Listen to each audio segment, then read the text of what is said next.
Como vencer a timidez? Esse é o tema do vídeo de hoje e eu vou reagir a um vídeo do Eslen Delanogari, que muitos devem conhecer, onde ele traz um ponto de vista muito interessante sobre isso e eu acredito que vai agregar muito para vocês. E também eu vou trazer alguns comentários, algumas observações sobre tudo que ele falar ali durante o vídeo, tá bom? Então, bora começar. Lá pelo quinto período, por aí eu comecei a andar com uma galera lá, os meus colegas que hoje trabalham comigo. E aí eu fui entendendo, cara, eu fui entendendo uma coisa. Eu sempre fui muito observador, muito. E nessa época eu fui entendendo uma parada. Primeiro, que uma hora eu ia me formar, e eu ia ter que dar um jeito na minha vida, tá? Podem comer aí, meu, podem comer aí. É que aqui é difícil comer, eu vou deixar pra depois. Eu ia me formar e uma hora eu ia ter que dar jeito na minha vida. Então isso foi um ponto. Mas o segundo ponto, cara, foi que eu comecei a entender uma coisa que talvez a galera não entenda e também não é muito valorizado. Que conhecimento é poder, cara. Você ter conhecimento, você ganha poder. Pensa assim comigo. Eu não tenho uma máquina, eu não tenho um supermercado que é um produto físico, eu não tenho uma máquina que faz pão ou que faz algum produto que eu venda. Eu não tenho nada disso. O que eu tenho é meu cérebro. O que eu tenho para oferecer para vocês hoje que estão assistindo é o meu cérebro. O que eu tenho para oferecer para 7.000 pessoas que estão lá no reservatório de dopamina é o meu cérebro. As pessoas estão lá, eu não estou dando nada para elas, além de conhecimento. E, cara, teve uma vez na graduação que eu entendi isso. Eu saquei, conhecimento é poder. Aí o que eu pensei? Se eu começar a obter conhecimento, eu vou começar a ser ouvido pelas pessoas. E muito provavelmente vai aumentar a chance de eu me dar bem na vida, pelo menos para conseguir. Eu nunca imaginei que ia chegar nesse nível, mas pelo menos eu consegui trabalhar, né, fazer minhas coisas.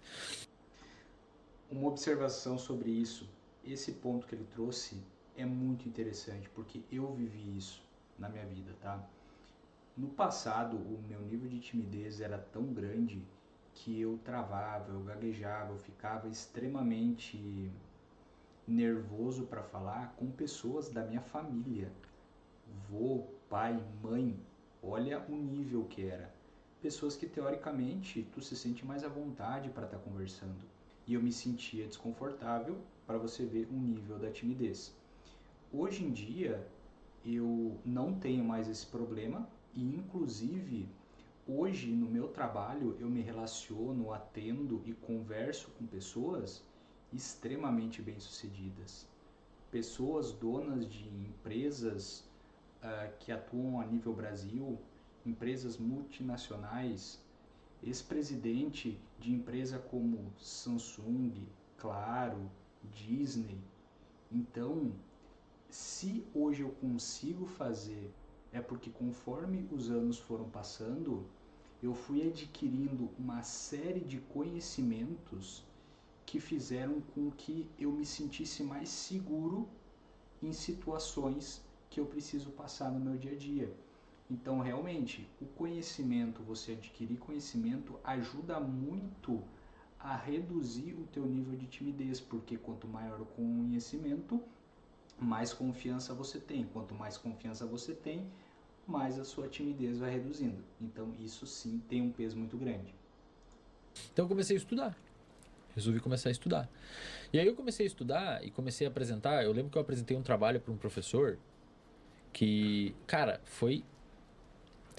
Aquele trabalho foi aquela apresentação, para você que está me ouvindo, eu peço que você preste atenção nesse momento, porque isso pode reverberar em algum evento que tenha acontecido recentemente na sua vida, ou que provavelmente vai acontecer. Eu não estou dizendo que talvez, eu estou dizendo que provavelmente vai acontecer, porque merdas acontecem.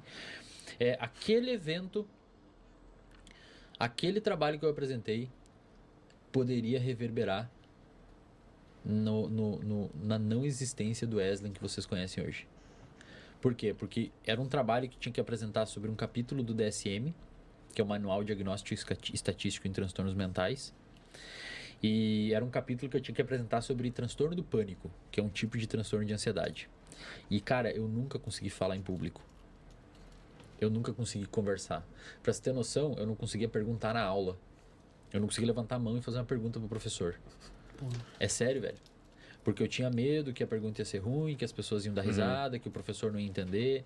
E eu optava por não falar. pouco do bagulho do desvalor, né? É, eu me Da tua esquivava. crença. E aí eu fiz a pior coisa que alguém pode fazer no sentido de enfrentar algum tipo de ansiedade, que é me esquivar. Então eu me esquivava. Eu evitava sempre que podia, eu tinha às vezes boas perguntas para fazer, eu não perguntava, eu me esquivava. Até que chegou um momento que eu tive que apresentar um trabalho. E cara, ali foi foda. Porque eu me preparei, eu perdi sono, eu fiquei sem dormir. E era pra uma turma de 20 pessoas, velho. Fiquei sem dormir, fiquei mal, fiquei não sei o quê. Cheguei a apresentar o trabalho. Cara, sabe aquela sensação? Talvez quem tenha problema de ansiedade social saiba o que eu tô falando aí. É uma sensação, velho, de você. Cara, você quer fazer. Você quer que. Sério, você quer que um carro te atropele, velho. Pra você não falar. É um medo tão absurdo, mas tão absurdo. Isso daí Tem é trabalhos mostrando que pessoas com ansiedade social têm um aumento da atividade da amígdala, que é a região que detecta perigo, quando enxerga rostos. Normalmente as pessoas têm um aumento da atividade da amígdala quando enxergam um rosto ameaçador. Nossa. Então você vê um rosto assim, Não é legal, Ah, tá. não. você vê um rosto ameaçador, você vê uma atividade aumentada da amígdala. Ou seja, aquilo é uma ameaça para você, é um perigo.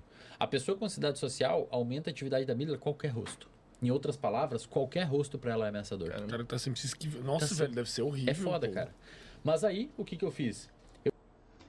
Agora você entende quando eu falei sobre me sentir nervoso para interagir com pessoas próximas a mim, da minha família? Tem tudo a ver com o que ele tá falando. Eu tive que... E aí, beleza? Obrigado por ter vindo. E aí eu tive que... O que eu tive que fazer? Apresentar o trabalho, velho. Esse aí é da minha equipe também. Ah, é? Não conhece. E aí, salve. Aí o que eu tive que fazer? Eu tive que apresentar o trabalho, cara. Porque não tinha o que fazer. Não tinha o que fazer. E era só Cara, tu. Era só eu. Cara, o que aconteceu? Eu cheguei a apresentar o trabalho e eu não sabia falar em público. Eu comecei a gaguejar, eu suava. Eu tava lendo os critérios diagnósticos para transtorno do pânico. Sudorese, taquicardia, nó na garganta, tudo eu tendo. Tava Sério. tendo no mesmo É momento. sério, velho. Os caras até acharam que tu tava E sabe- interpretando, E tá sabe ligado? o que eu tava fazendo? A turma tava lá e eu tava assim, ó. Apresentando, olhando pro clássico de quem não sabe apresentar trabalho, apresenta olhando pros slides, não pra plateia. E leu o slide. Cara, o professor, talvez na inocência, se você me acompanha hoje, não sei, sabe que você foi um grande de um filho de uma... Tá? Mas beleza, tá tudo certo. Foi o que Opa, deu uma rebaixada na foi cara. o que você poderia ter feito naquele momento, então eu não vou ficar bravo. Talvez tenha sido até bom o que você fez. Ele olhou pra mim e falou assim: cara, tá ridículo isso. Eu não tô entendendo. Nossa, eu não tô isso passa um entendendo. pouco, velho. Eu não tô entendendo o que você tá falando.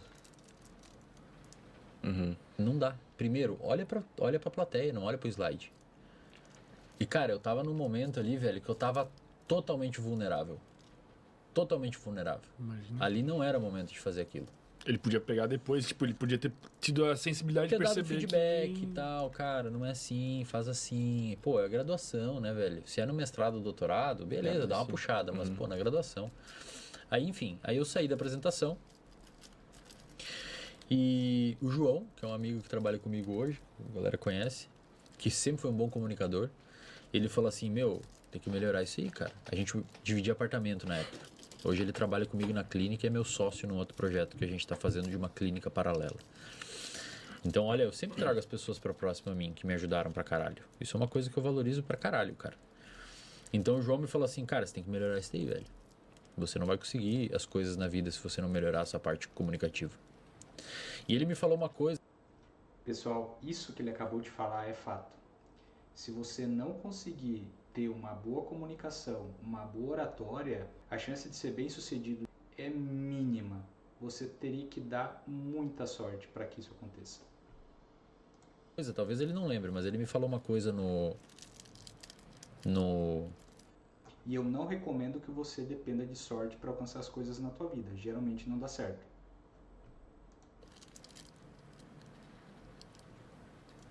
Eu até me emociono.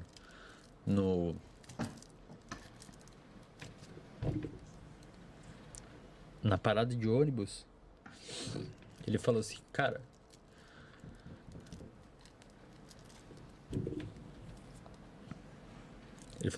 nunca perca a chance de falar em público.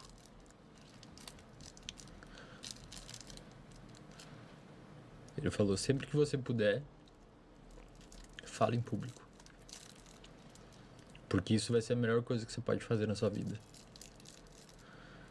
E, meu, aquilo ali entrou tanto na minha cabeça, mas tanto assim, velho, que eu falei, a partir de agora, sempre que eu tiver a oportunidade, eu vou falar. Não interessa. Não interessa se eu tiver medo. Pô, veio no momento certo, Não né? tô nem aí, cara. Eu fiquei na minha cabeça assim, velho, que... Então, obrigado aí, João. Ele sabe que eu sou muito grato.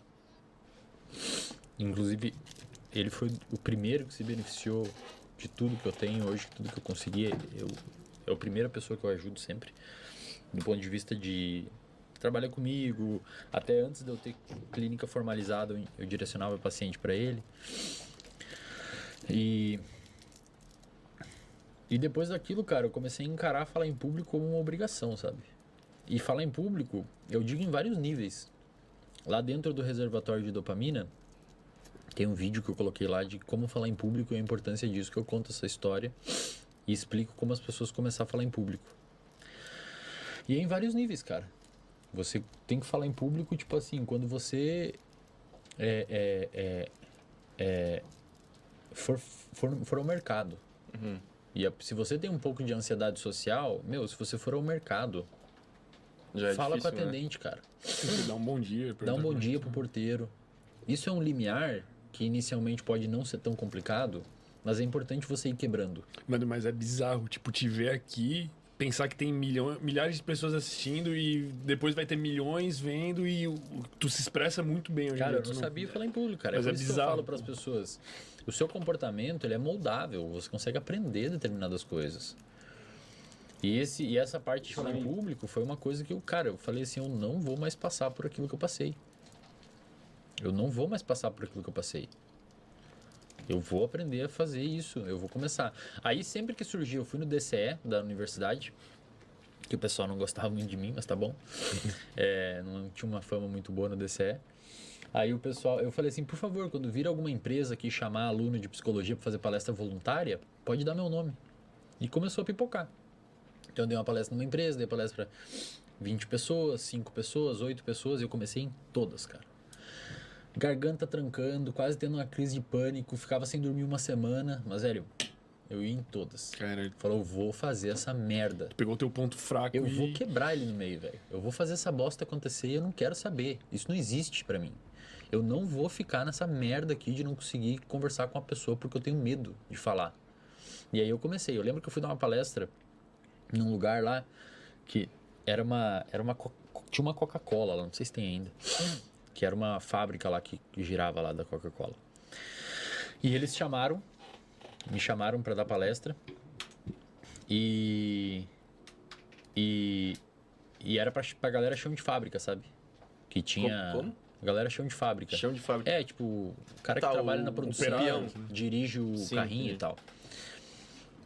E aí eu pensei, cara, eu fiquei extremamente nervoso, assim, velho. Com medo de falar merda, sabe? Fiquei muito nervoso. Eu fiquei uma semana sem dormir direito, cara, preparando o roteiro. Eu fui com a minha fala decorada do início ao final. 1 hora. Eu decorei toda ela. Travado, assim, muito ansioso. Depois eu dei uma palestra num negócio de eletricidade que tem lá, tipo a... O que é aqui? É Celeste aqui? Aqui é tipo Celeste. isso, só que lá. Aí depois dei uma palestra numa fábrica de grãos, que tinha lá, numa empresa de grãos. Aí trabalhei num café, fazendo estágio, tinha que fazer palestra para os colaboradores, que eram umas 10 pessoas. Cara, aonde tinha oportunidade, comecei a participar em aula. Então eu fiz uma meta na minha semana, de segunda a sexta, pelo menos 3 dias eu tinha que fazer pergunta e participar da aula. E cara, aí comecei a desensibilizar. E aí, meu, esses tempos, 3 anos atrás, eu voltei lá e dei uma palestra para todos os campos de todas as faculdades que eu depois de formado, sobre neurociência, e tinha umas 600, 700 pessoas. Porra. Aí tu já tava mais desenrolado. Bem mais de boa, cara. Hoje em dia tu sente assim um pouquinho ainda. Muito pouco, velho. Só qual foi a última situação que tu sentiu um pouco assim, que te intimidou? Cara, eu acho que foi... Aqui? Brincadeira. Eu acho que foi... Não sei, cara. Talvez no mestrado, quando eu entrei no mestrado, que... No mestrado é você que dá aula, né? Os alunos que dão aula. E aí, ali eu comecei a fazer uma coisa, cara, que foi dentro do ambiente profissional e acadêmico, eu comecei a obter evidências que iam contra a minha crença de desvalor.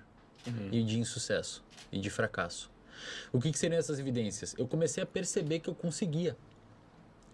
E é isso que basicamente um psicólogo clínico faz com o paciente. Ele ajuda o paciente a perceber que aquela interpretação que ele tem do mundo é por vezes equivocadas e que não existe nada no mundo que justifique aquilo que ele está pensando dele. Então muitas vezes você se acha um merda, ou você se acha uma pessoa ruim, ou você acha que os outros são melhores, mas por vezes não tem nada que justifique aquilo. Então o que eu comecei a perceber? Comecei a perceber, cara, eu consigo fazer essas coisas. Eu consigo falar, eu consigo articular, as pessoas me elogiam. Então o que eu comecei a criar? Quase como se fosse um superpoder que no lado profissional eu tendo a me garantir. Mas aí quando as pessoas me elogiam, pô, cara, você é muito massa e tal. Cara, se foge do profissional, como muita gente faz no Instagram e tal, eu já fico um pouco assim, sabe? Falo, pô, não mereço isso, os caras estão viajando. E aí, o que vocês acharam desse vídeo? Já tinham avaliado a timidez por esse ângulo em algum momento? Tudo que ele falou ali, eu concordo. Tem muita coisa, inclusive, que nos meus próprios conteúdos eu já falei. Há alguns assuntos adicionais que ele não tocou aqui. Porque, um exemplo, muitas vezes você não é uma pessoa tímida, só que você, aqui, estou me colocando como exemplo. Hoje eu não sou um cara tímido. Dito isso, para estar em ambientes com muitas pessoas, estar interagindo com muitas pessoas, é algo que, para que eu faça isso, eu obrigatoriamente preciso sair da minha zona de conforto. Por quê? Porque eu tenho um traço de personalidade chamado introversão. Então, por ser introvertido, cara, para mim, estar em ambientes, interagir com todo mundo é complicado, mesmo hoje não sendo um cara tímido. Dito isso, sim, a timidez tem um peso, ela pode estar impactando nisso.